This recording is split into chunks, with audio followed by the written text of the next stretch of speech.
وہ کیسے ایک موٹیویشن پیدا ہوئی کہ ایک وار زون ایریا میں اور اس غزہ اسٹرپ میں آپ جا کے جسے کہتے ہیں ان فلسطینیوں کی مدد کریں؟ بسم اللہ الرحمن الرحیم. بہت شکریہ آپ نے یہ بات کی مجھ سے. اصل میں خبیب فاؤنڈیشن ترکی کی مختلف این جی اوز کے ساتھ پارٹنر ہے، اور ترکی کی جو سب سے بڑی این جی او ہے IHH، وہ ہماری مین پارٹنر ہے اور پاکستان میں ہماری مدد کرتی ہے. یہ ہماری مدد 99 سے کرتی ہے، جب سے خبیب فاؤنڈیشن بنی تھی. میں ان کے ساتھ IHH کے اندر ٹرسٹی بھی ہوں.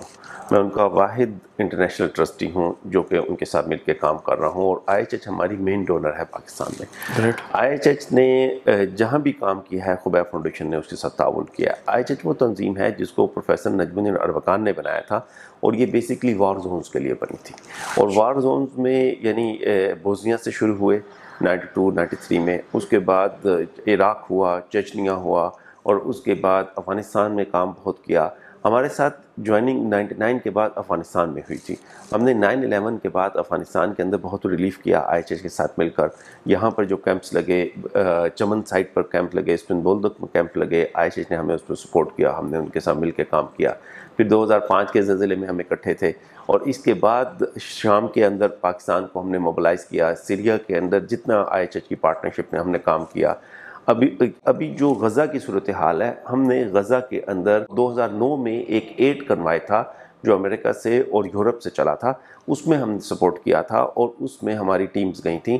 اور 2009 ایڈ کنوائے میں کافی زیادہ چیلنجز کے بعد یہ لوگ پہنچے تھے غزہ، اور ان کو کافی مشکل رفح بارڈر پہ آئی تھی. العریش پورٹ سے گئے تھے، یہ استنبول پہنچے تھے. اس میں تقریباً 300 سے زیادہ گاڑیاں تھیں، اور یہ گاڑیوں میں یہ لوگ یہاں سے استنبول سے چلے تھے، سیریا گئے.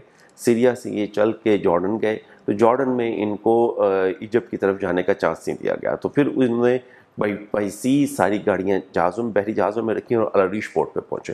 العریش پہ پہنچے تو وہاں بھی ایجپٹ کا پریشر ہوا، اسرائیل کا پریشر ہوا، لیکن اس پریشر کے باوجود انٹرنیشنل پریشر بلٹ ہوا.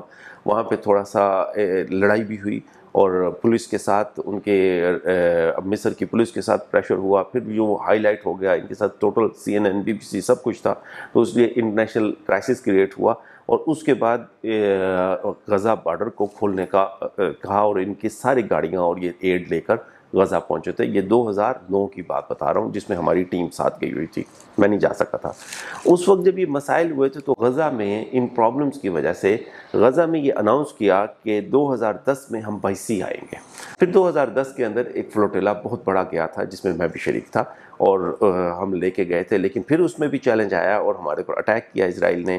اٹیک کر کے ہمارے 10 ساتھی شہید ہو گئے موقع پر. اس کے بعد بھی 80 سے زیادہ لوگوں کو گولیاں لگیں، اور بہت بڑا ایک مسئلہ ہوا. پوری دنیا سے 1000 کے قریب لوگ تھے جو اس فلوٹیلا کے اوپر تھے، اور اس میں پروفیسر تھے، ہیومن رائٹ ایکٹیوسٹ تھے، ممبر پارلیمنٹ تھے، پوری دنیا سے ممبر پارلیمنٹ تھے، اور میڈیا تھا. 29 مئی 2010 کو فجر کے وقت حملہ کیا اسرائیل نے، اور ان کی پوری نیوی موبلائز ہوئی، اور انہوں نے ہمارے اوپر اٹیک ڈائریکٹ لائیو فائرنگ کی. 3 ہیلی کاپٹرز آئے، اور بہت الجزیرہ میں اس کی رپورٹ پڑی ہوئی ہے فریڈم فلوٹیلا کی.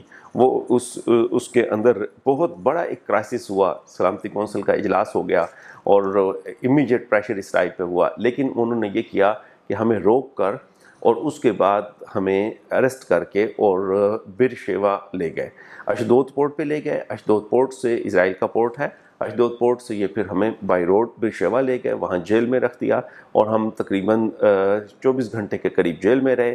پھر نیشنل پریشر بلٹ ہو گیا تھا، اور ہمیں پھر وہاں سے ریلیز کیا گیا، اور ہم اردن آ گئے. یہ ایک پوری ایک داستان ہے جو کہ ہماری 2010 میں ہوئی تھی. اور یہ خدمت کا وہ سفر تھا جس کے اندر جانیں بھی دیں، جس میں لوگ شہید بھی ہوئے، جس میں زخمی بھی ہوئے. تو خبیب فاؤنڈیشن کی ایک پوری تاریخ ہے، اور بہت سٹرونگ تاریخ ہے خدمت کی غزہ کے لیے.